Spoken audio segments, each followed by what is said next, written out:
What's poppin', y'all?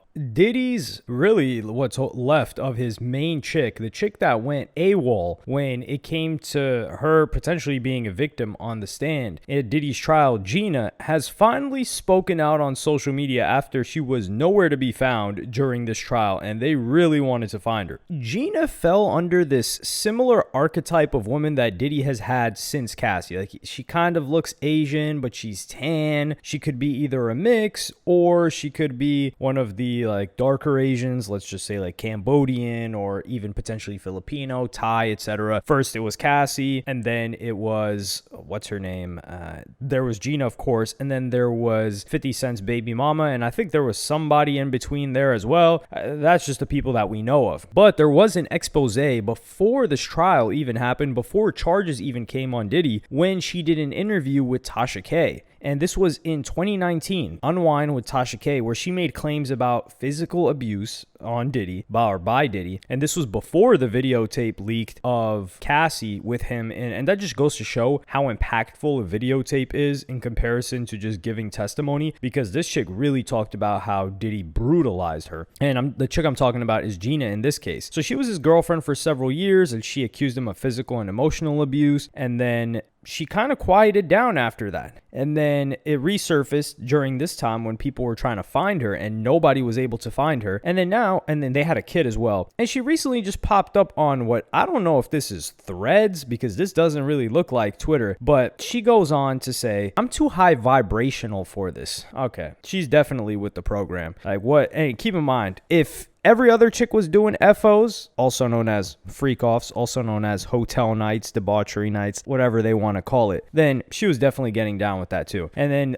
Diddy was all about that brother love talk. He knew it was coming. And then, he gets hit with everything after he switched up from being the aggressive Diddy. And then she says, you sheeps act like I can't forgive a man I once loved. I'm not going to kick him while he's down because y'all want me to. Bitch, I don't even know you. The hell, LOL? Goofies. I'ma always have his back. Double heart emoji. Now, this is the real question we gotta have. If he had been screwed and he was gonna get that 20 burger, that 20 to 25, those big boy numbers, the numbers where your kid wasn't gonna see him until maybe in their 40s, if he was even gonna get out, the type of time where he'd be geriatric, if he was ever going to get out, would you be on the same energy about always having his back? Or did you see, or were you waiting on the sidelines like, okay, let's see how this player does, like you were recruiting somebody or deciding whether or not to trade him next season? And you thought to yourself, okay, whoa, he won? Well, I stayed on the sidelines. I didn't come in and try to take him down. He was injured. I will say that. He was certainly injured, and a lot of people took their opportunity to shoot him and think that they could take him out while he was injured. A lot of women in his life previously. She did not do that, so she gets some credit there. And even Daphne Joy did that, 50 Cent's baby mama, who was Jane Doe on the stand, and she was having her lawyers paid for by Diddy, which is just, it's insane. What a mistake that she made, because 50 Cent wasn't going to hold her down, and now she's known as, she probably thought she could bury Diddy. And she was probably vindictive that Diddy was with a younger chick. And then she goes on to say, I've never been the type of person to follow crowds and trends. I'm not a follower. Okay. And then she goes on to say, free Diddy. This is the funniest thing where she says she's not a follower. How are you not a follower when you were with Diddy? Every single chick wanted Diddy from what we're reading. Even the girl, what's her name? The white chick.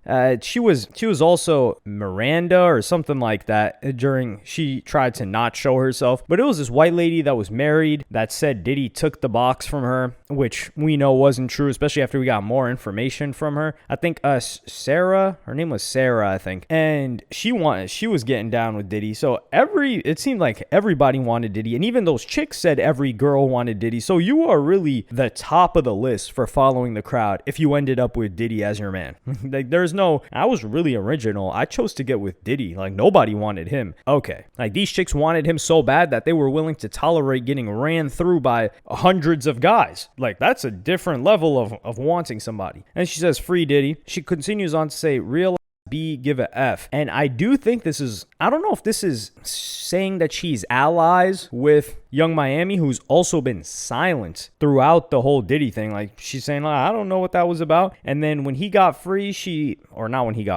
when he beat the biggest charges, she celebrated a little bit and she let people know, like, yeah, I'm still rocking with this guy. It's about, like, the freak offs are about to resume, which, do you think he's just going to get straight back to it? What I'm wondering is, probably that's why he's been quiet. He's just been freaking off this entire time where he said, okay, coast is clear. He beat those charges. Looks like that's fine for us to keep going on with. And he's just freaking off ever since. And whenever he's done with that, he's going to come back and try to capture our attention somehow. So I think her quoting these lyrics from a City Girls song, which Young Miami was a part of, is maybe her saying, like, hey, look, we're in line with each other. We understand our roles and we're cool. Maybe not, like, we're not best friends. We're not besties. We're not sister wives or anything like that. But we are what we are. No Kesha for that one. And it says 40% of the people in the world are just a bunch of NPCs. I suggest everybody and they mama to go meditate, touch grass, and hug trees. Y'all for real need it. It's time y'all raise y'all frequencies and self-awareness. I hate this type of talk. Like, I cannot. It depends who's giving this type of talk. Like I say, it's the messenger, not the message. So if I'm getting this type of talk from someone that you don't know too much information about, or they're really consistent in their behavior and you have a level of respect for what they do or what they have done, you can take it and be like, you know what? I like that message. That's some good energy you're delivering. But when you get this from Gina, who we have no idea who she is, or actually we know exactly who she is. She was like 21 when she got with Diddy. I think she got with Diddy when her friend wanted Diddy, or her friend was dating Diddy. I think that was the story, actually. And then they break up and she gets with Diddy after. So you basically snaked your friend, okay? And you were in your early 20s. I don't know if she graduated college. We don't even know if you had a real job. You were already in the scene. If you're around Diddy at that age, that means you graduated very quickly, because usually, like, these chicks work like 21 plus, right? They work their way up to being around a Diddy. It's not like you just jump in there. So she worked her way up to that, and that's all she's done ever. So how the hell are you going to call anybody an NPC? And then she says, oh, they need to touch grass and hug trees. The reason why I hate this type of talk is because the only trees she's been hugging is rock hard wood. Pause on that, from a bunch of random different dudes, because she's not going to try to cap to us like, oh yeah, like, I never did a freak off. I never had some other dude run through me for Diddy. Stop it. The only woman that we have heard of that probably didn't have that happen to her was Kim Porter. And we don't even know if that happened. But, at least we will never know. Hopefully. And I wonder if Diddy's kids are thinking about that too. Like, I really hope my mom didn't have to go through that. Or maybe that's a consolation that Diddy is having with them. Because, if you're Diddy's kid, listen, with all due, nah, dog. I can't even put myself in a situation like that.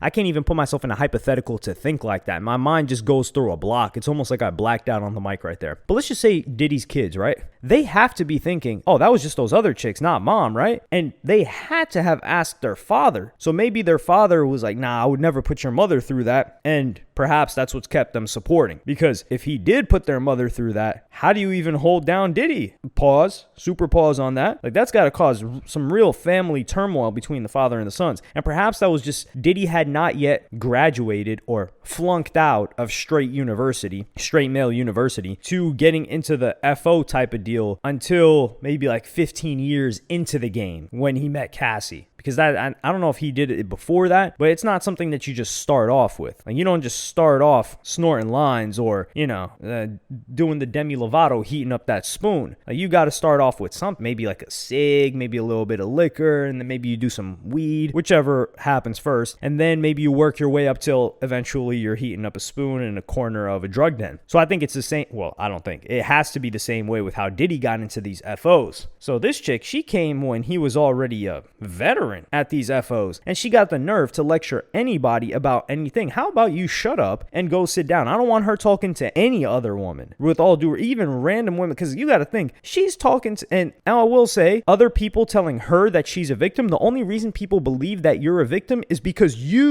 that's right, you, Gina, told us you were a victim, and you weaponized the outrage of these women. And who knows, however your relationship happened after that, but these chicks that felt like their outrage and support for you as a woman was used, and you're staying with that guy, they feel played. They feel like, hold on, we just got used and now you're calling us sheeps and NPCs? Get the hell out of here with that. So I feel these chicks being upset with her. Well, the thing that she should have done is just shut up like she's been doing. That's all. Just shut up and sit and just disappear. I'm pretty sure that's what Diddy wants too. Or perhaps he does want her defending him like he's such a great guy. I can't forgive. Now, I will say, like, people are telling her, like, no, you're actually a victim. Okay.